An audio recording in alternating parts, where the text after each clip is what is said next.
Live from the Valley, it's your host, former Miss USA, Nia Sanchez. Hey, baby. Okay, welcome to the Hold My Crown podcast, where we dive into life, pageants, reality TV, parenting, and so much more.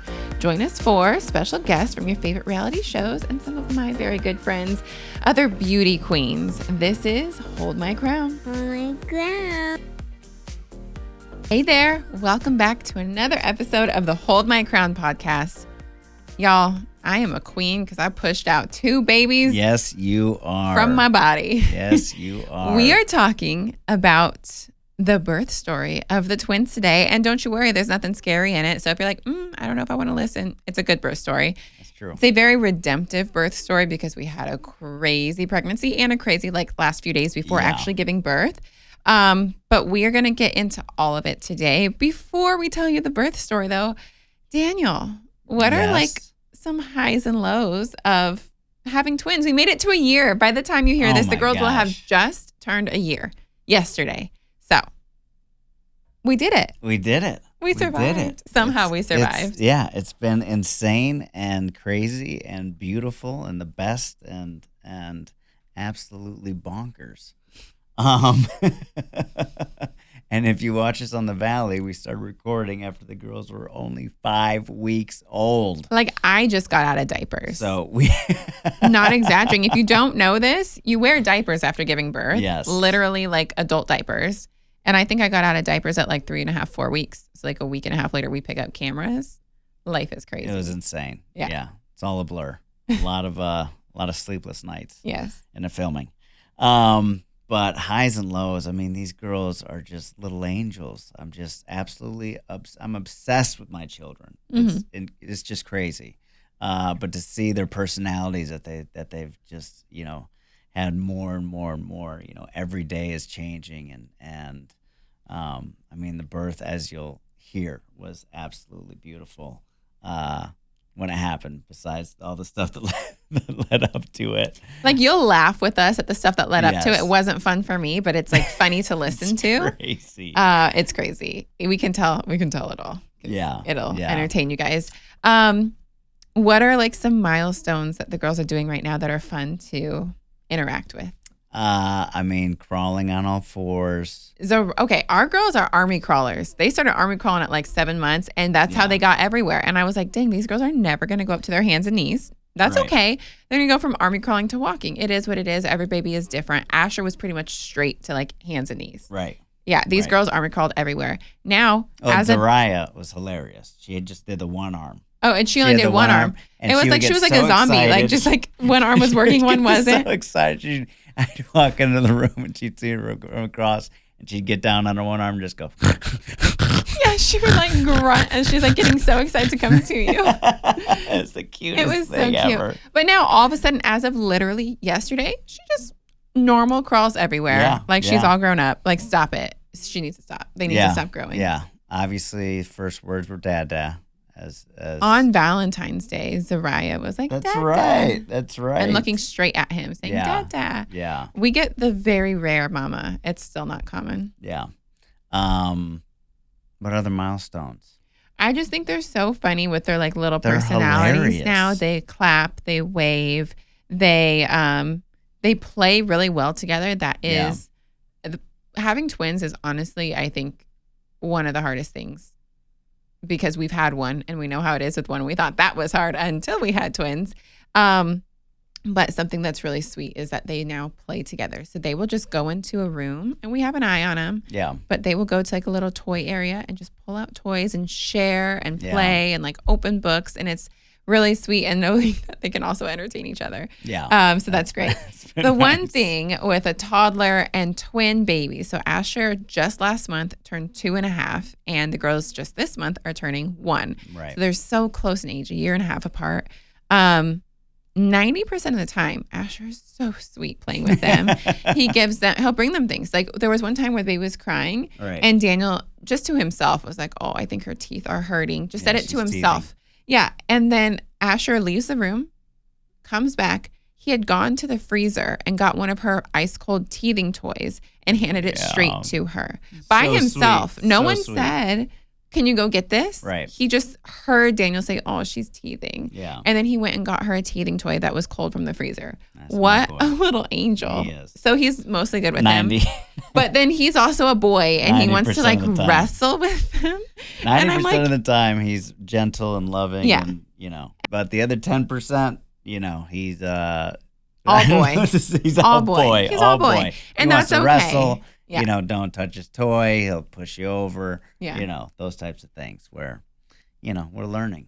We are. I actually had someone DM me the other day, and and this is not about toddlers, but one little tangent. She was like, can you repost your Insta stories where you talked about how you set boundaries? And it's like, we have to do that with him and the girls. We have to really slow down and help him, like give them space or ask for help because I remember being frustrated with my brother when I was 2.5, 3 years old, and he was a baby crawling around, like knocking down my blocks. So we're trying to teach him to, like, if a baby's getting close and he's frustrated, he'll say, Mommy, help, Daddy, help. And we can pick up the baby instead of him like pushing the baby away. Say, I need space. Mommy, Daddy, help. I need space. I need space. And we know what he's talking about. Right. So anyway. Back to the girls. Yeah. Okay. What's your high and low? Oh, okay. My high, even though it was really hard, truly has been breastfeeding them for a year. Yeah. Speaking of, I need to pump right now.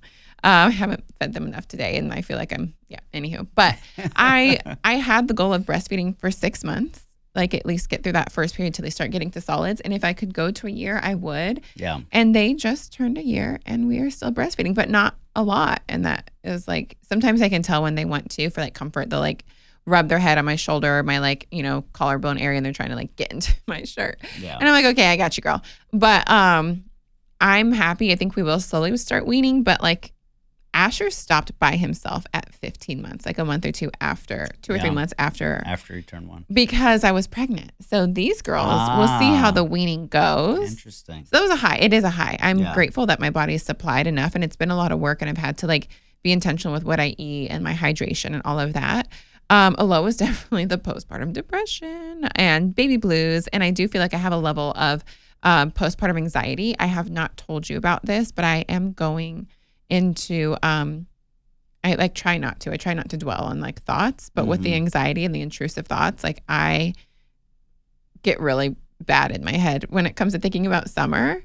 Because I think about like if we go to Michigan or anything, I think about the lake. I think about boats. I think about like that's like something that We've talked about that. But we haven't talked about all this going on in my head. Thank you.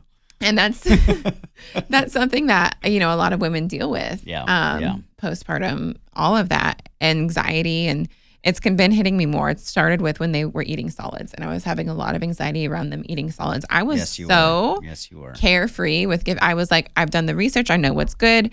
Here, Asher, eat your food. And like everything scared me. Yeah. Everything scared me with the girls. And same with like now thinking about summer and thinking about water and thinking about just like, that's a low. But we're not dwelling in the lows, and we're focusing on the positive and the highs and getting through it day by day. Yeah. I want to take a little break, and then we will just jump right into the birth story. Let's do it. All right.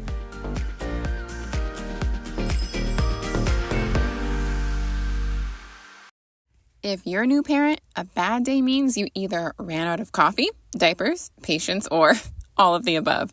Stocking up on cold brew and deep breaths are all you, but at least Hello Bello's got your baby's butt covered. Hello Bello believes all families deserve premium, affordable baby products. With their ultra-convenient diaper bundle subscription service that includes 7 packs of diapers and 4 packs of plant-based wipes, you will never run out of supplies.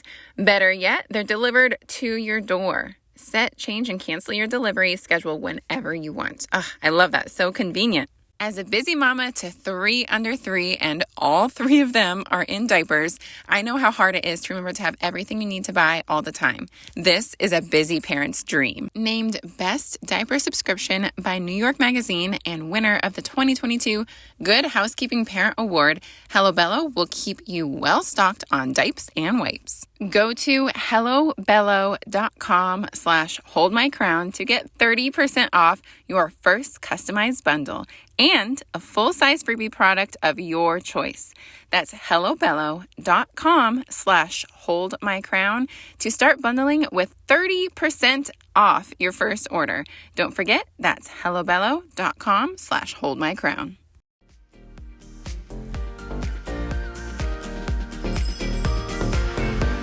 We are back from the break.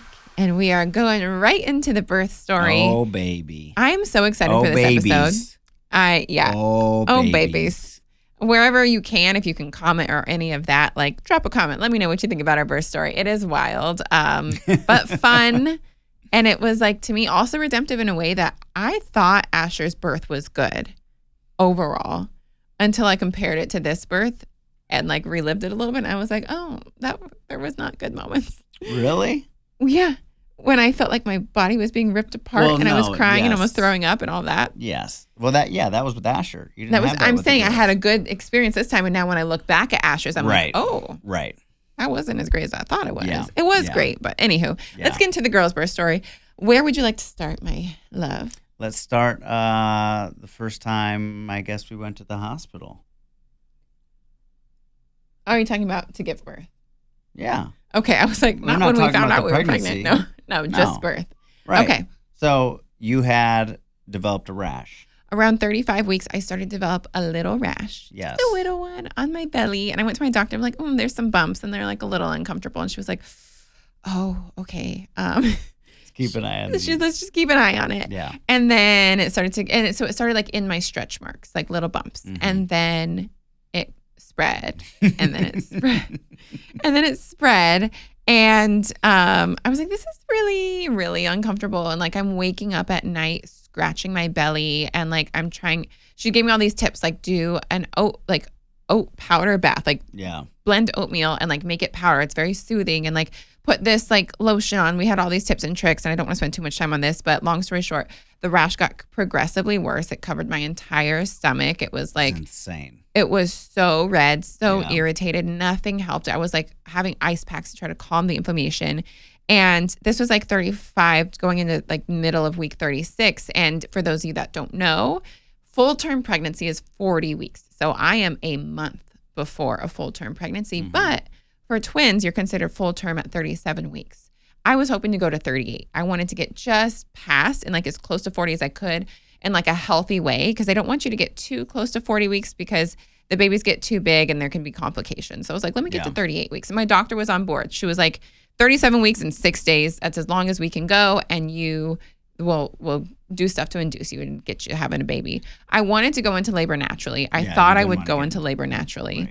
Right. I was like praying for it. I was like, I had to be induced with Asher. Right. My water did break with Asher, but we had to induce to like get the labor moving. So I was like, this time my body knows what to do. I'm going to go into labor. Right. No, my body decided to give me a rash and I was waking up at all hours of the night, jumping into a bath, like literally at 2 a.m., jumping into a bath. So bad for and you. like Daniel would come in and we'll end the rash conversation for the most part now. But Daniel would come into the bathroom and I would just be sitting there like scratching my belly. And he was like, stop scratching. Massive thing that's twin belly. Two bellies, like a torpedo thing.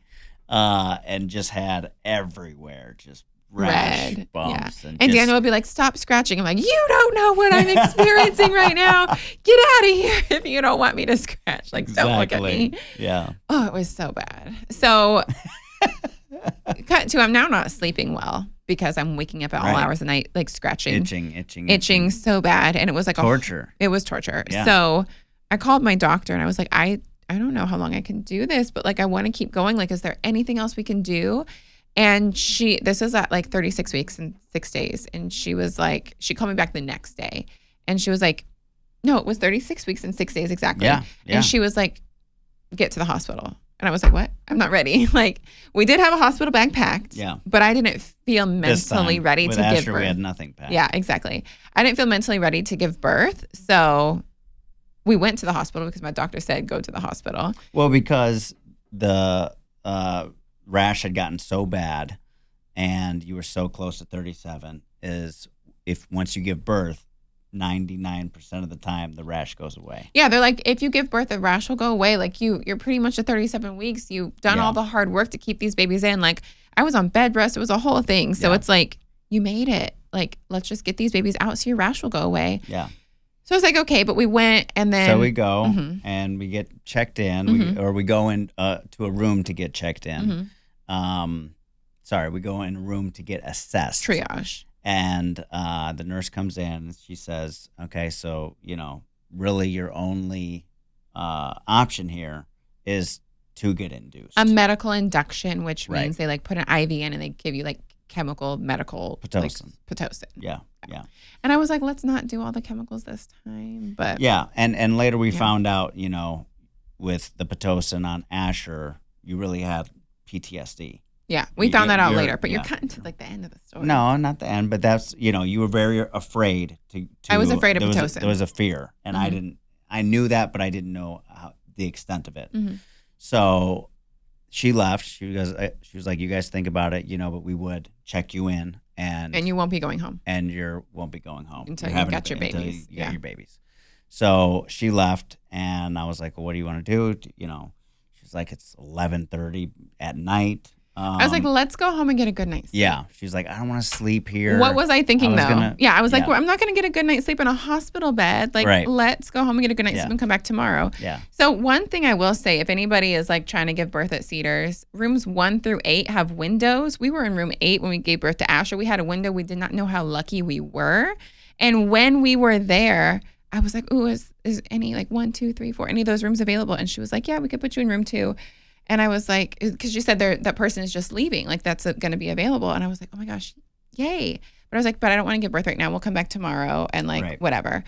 Cut to the next morning. I'm like, this is miserable. I was up all night again. Right. Let's get to the hospital. Yeah. So we go home to get a good night's sleep, and you were in pain the entire time. Yeah. So you were like, all right, screw it. We're at 37 weeks on like the day, and let's go back because I can't stand this anymore. So we went back at like 10:30, 11 in the morning. And I hit our doula. Right. Well, because I had talked to the doctor and she was like, okay, cool, go in now. I call and they were like, what? We don't have any beds. Yeah, they actually said that. They said we don't have any beds. And I was like, hold on, this is a hospital, like Cedars-Sinai Hospital. How do you not have any beds? Because I was calling. Highest rated hospitals in the country. I was calling to say, I would like to be in room 1 through 8.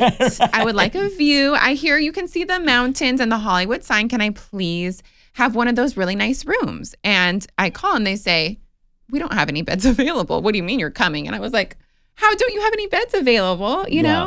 What is happening? Insane. They said, no, well, we don't really have that many available, but we have. We'll fit you one in small inner room, like we'll tuck you in somewhere. Right. And I was like, oh, this is not what I was expecting. Yeah. So we go from potentially being in like, they call it like the Beyonce rooms. Like celebrities pay lots of money to be in these rooms. No, those are the other rooms. No, those are the rooms. No, there's the 4 other rooms. Okay. So we get to the hospital. I'm itching like crazy. Itching to get in, itching to have my baby, itching my belly, all of it. It's all itching. Right. And then we go to check in, and then you want to tell the little like 4 special room story? Yes. Okay. Yes. So we get there, and they're like, so, there's no rooms available and what you're and definitely no for. rooms with a view. Right. But we do have, deluxe rooms that have like, a bed for the husband or, the father to be able to sleep and, whatever. And we were like, okay, well. I think I asked about it. I was like, okay, you don't have any of the 1 through 8 rooms available. Do you have any of like the suites available? I know one of our friends paid for a suite. Right. I would love to know how much that costs. And I was like, I'm giving birth to twins. If it's like $1,000, $1,500, baby, you're putting down your credit card. Let's do it. Right. It's worth it. I'm giving birth to twins. And she said, well, you have to pay in advance. She said you have to pay in advance, and it's $18,000 to $22,000 a night.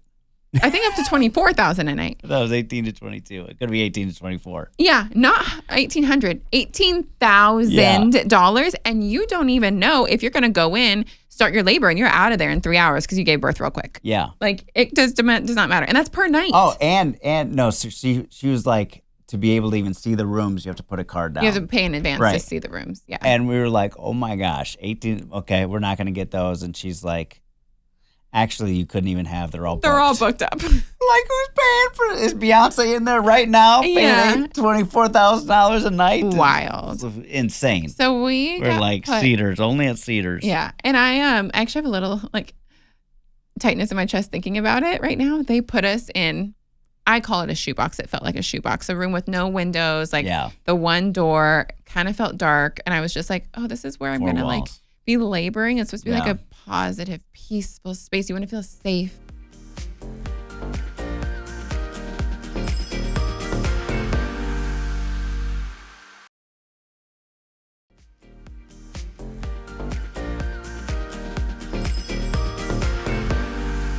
I'm already like, ooh, that was not. So they great. Put us in there, and we just didn't like the vibe at all. And they said, well, there's one other room that we could try you in, but she's like, it's pretty much the same, and it pretty much was the same, but the room was flipped, and for some reason that vibe, I don't know if it was better. You, but for me, because it was flipped how the room was flipped how the Asher's birth was. So it felt more familiar. So it felt more familiar. And so we were like, well, if these are the only two you got, we'll do this one. So that was by 12 o'clock we were checked in. Right. And they knew about the PUPS rash. That's what it's called, PUPS, P-U-P-P-S. 3 Ps, PUPS. 2 Ps. Yeah. And so we were full term. They were like, all right, we want to get you on some Pitocin. Let's induce you. And I'm like, I'm terrified of Pitocin. Don't make me do it. I wanted to get a cervical sweep, which my doctor had told me at my last appointment. She was like, if I do a sweep, a membrane sweep. Yeah. Which is literally, for those of you that are listening and don't know anything about pregnancy, if you're staying tuned for this episode, it's going in and like there's a membrane that attaches to your uterus, and they just like, they disconnect them, and that usually like gets your body right into labor. Your body's like, oh, time to have a baby. Right. So my doctor was like, this is a week before. She was like, I could give you a membrane sweep and you would probably back here in 3 to 4 hours in heavy labor, like ready to have your baby. Yeah. So I said, can we please do the more natural option? And if it doesn't work, I'm not going anywhere. Sure, give me the Pitocin, but why not give me 3 or 4 hours with a natural option? Right. And then if not, I'll submit to your chemicals in my body. But like, I don't want to if I don't have to. And they were respectful and polite, but they were like, no. Yeah. Like, if you're here, we're doing a medical induction, period. And that was really disappointing to me. Again, they were polite about it. I took it a little bit as like, oh, why won't you listen to me? I'm the mother. I'm the one laboring. I'm the one that my body has to go through this. Just give me the more natural option, less chemical option. And they just weren't having it. So that was really disappointing, like the first like disappointing moment. Yeah. Yeah. One thing that we did know going into this that we didn't touch on is you don't give birth in a birthing room. Like the normal delivery You have to room. go to like an OR. Yeah. So we knew I had to be wheeled into an OR. Because every twin pregnancy is high risk. Right. No matter what it is. So they want to be prepared for surgery immediately. And our twins were Modi twins, which means they were in the same sac, a membrane, a thin dividing membrane. A thin dividing membrane splitting them and sharing a placenta. Right. Which is super high very risk. High risk. All of those high risk. Yeah. We're the second to highest risk option of all twin pregnancies. The highest risk is no thin dividing membrane and sharing a placenta. Now, ours had a thin dividing membrane but shared a placenta. Yeah. So by 3 p.m., I lose the battle. They're gonna do Pitocin. So they do a cervical check to see how dilated I already am, and I was 3.5 centimeters dilated. I was 3 centimeters dilated. Right? No, I was 2. I was 2. No, I was 2 centimeters dilated. This is at 3 o'clock. And so I was 2 centimeters dilated at 3 o'clock, and they were like, okay, we're finally going to start Pitocin. So 4 hours later, they come back and check in, and they're like, okay, you've been on Pitocin for a while. And you said no, because you were very adamant. This is important. I have to do this slow. I have to do Pitocin slow. And because what happened with Asher, they took me from like a 2 or a 4 to a 10, and they did not tell me. And I know unless you've had Pitocin, you won't fully understand this, but like what they did during this labor is like they have to go 2 at a time. So they were like started me at like a 2, and then like 30, 40 minutes later, they would check in. And then like if I said okay, they would go to a 4, and if not, they would wait another 30 minutes.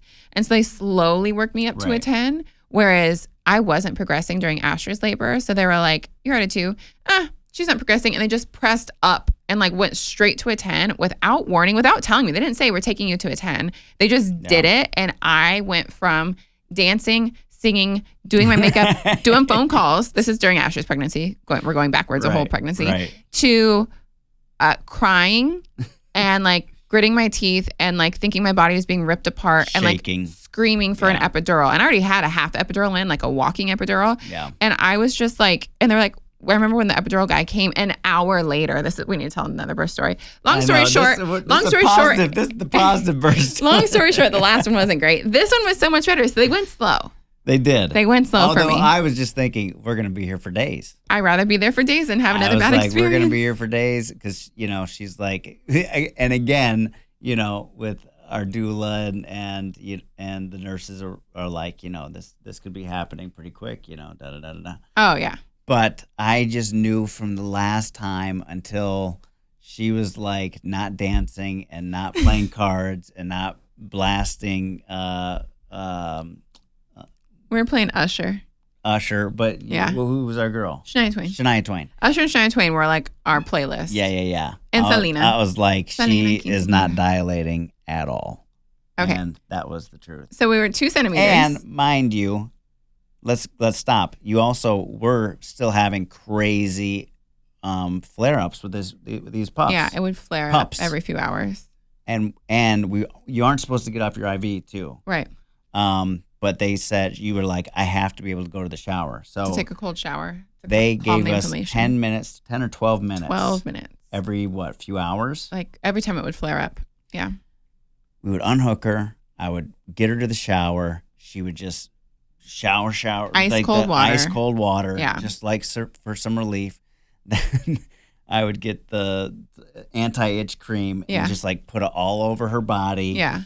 And then literally like with a blow dryer or we fan. Had a cool fan. I had a cool fan. A handheld fan. And I'm just doing this all over her body. Because we had to try to dry the anti-itch lotion before putting everything, like my clothes and everything back on. It was just like it was insane. So bad. It was insane. So that's at 3 p.m. The cervical check, I was 2 centimeters. Cut to 4 hours later. I've been on Pitocin, on a low dose, but on Pitocin for 4 hours. And I'm like, this is happening. I'm at least halfway. I'm probably at least 5 centimeters dilated. And I knew it wasn't. So they like, okay, we're going to do another cervical check, like see how far you're progressing. Right. And then as I'm laying there, like, oh, I hate these things. She checks my cervix and I mumbled to myself, I'm like, if she says I'm at 3 centimeters, I don't even know what I'm going to do. And I'm just like mumbling that to myself. And she goes, you're 3.5. I'm like, she just threw the 0.5 in for me. Like, I'm probably not even 2 at 3. You're 3.5 centimeters. So that was at 7 p.m. They start pumping the Pitocin a little bit more. I'm like, okay, we can get this going more frequently. I was advocating for it. I was like, we got to start pumping this. And I was like, you need to shut up.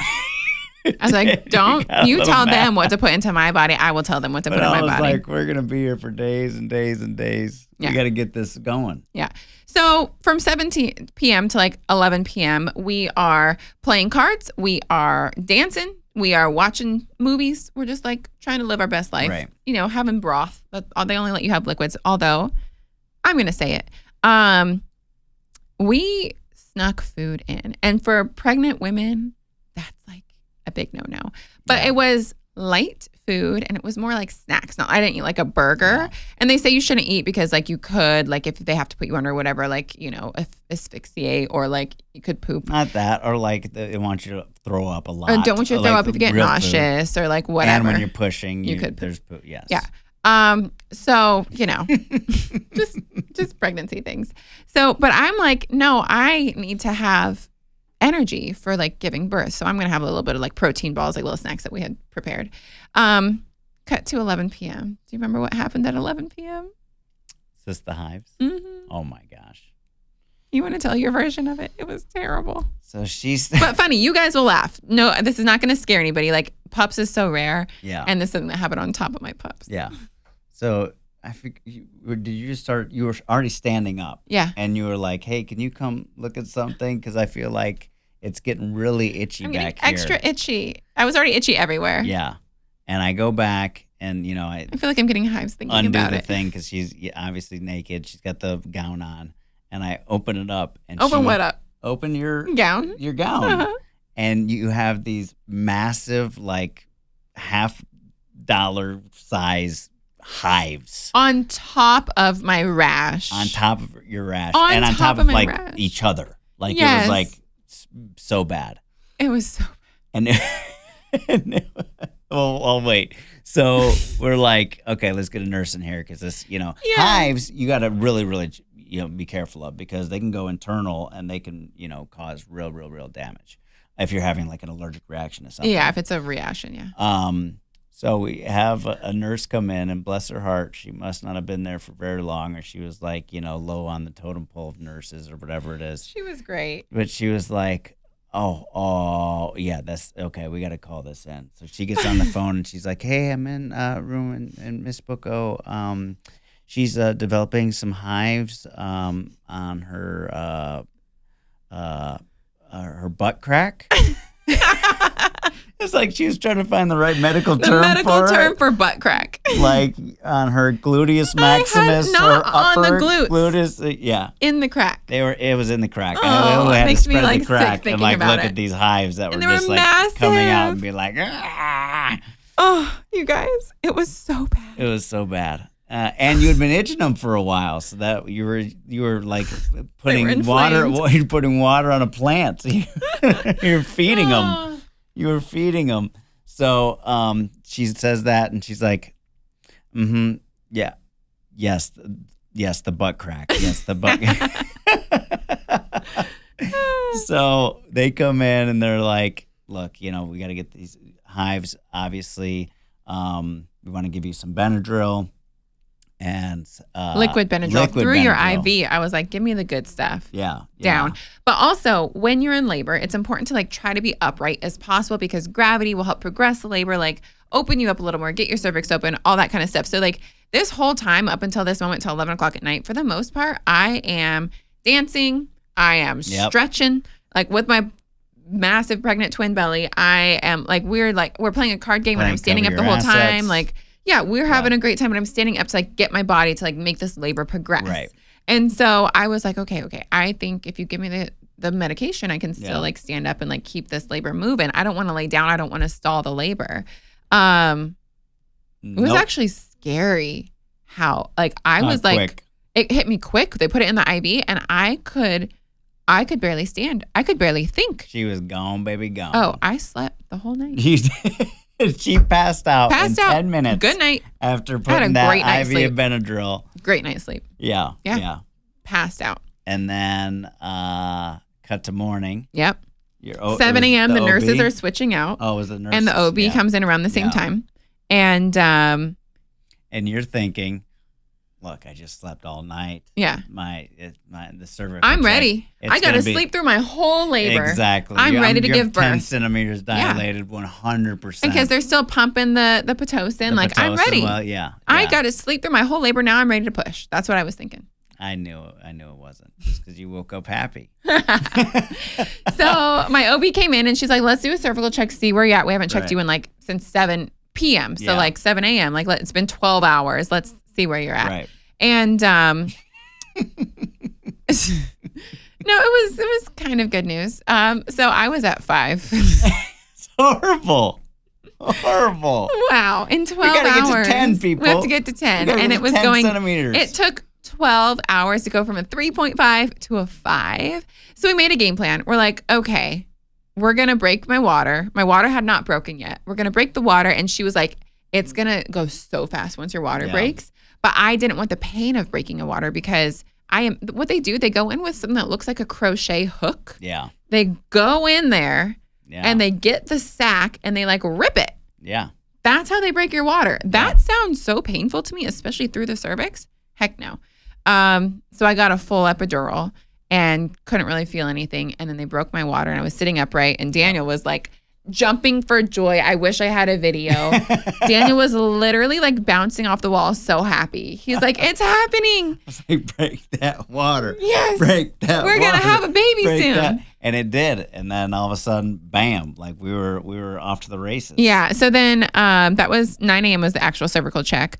They broke my water by 10:30, 12 p.m. They're like, all right, it's been an hour and a half or so. Yeah. Let's see where you're at from 5. Maybe you've got 1, maybe none. Who knows? Let's see where you're at. I was 7 centimeters. I was like, okay, we're moving. An hour and a half to go 2 full centimeters. This is good. By 12:45, well, 12:15ish, this is in the afternoon. Yeah. 12:15, I started getting nauseous, and I actually was so excited because when I was nauseous with Asher, no one told me that nausea means you're at the end. You're almost at 10 centimeters. No one said that to me. So I'm throwing up, and no one knows I'm about to give birth. This is with Asher. Asher, right. So with the girls, I wasn't throwing up, but I was nauseous. And I was like, ooh, I'm nauseous. Like, yay, okay, we must be getting close. So by 12:45, I said, I think I feel pressure. I have a really strong epidural, but I think I feel some pressure, which they say, if you feel pressure, then it's time to give birth. So I said, I think I feel pressure, and I'm definitely nauseous. So can someone check me? And I'm very excited at this point. So at 12:45, I was 10 meters dilated, and you were there. We were ready to go into the 10 OR. 10 centimeters dilated. Yes, we made it. 10. Yes. Was that over 24 hours later? It was like 27 hours, 26 hours from when we checked in. Right. So they got me all ready, wheeled me into the OR. Well, wheeled you in the OR. Was in the. I know you guys are kind of like on a cliffhanger right now because we've gone through all the craziness. That was the first part of the birth story. No, don't do it. We're going to do a part 2. What? We have to. Oh, my goodness. So we're going to do a part 2, and it was fun, and it was wild. And there may have been one little scary thing that, whatever.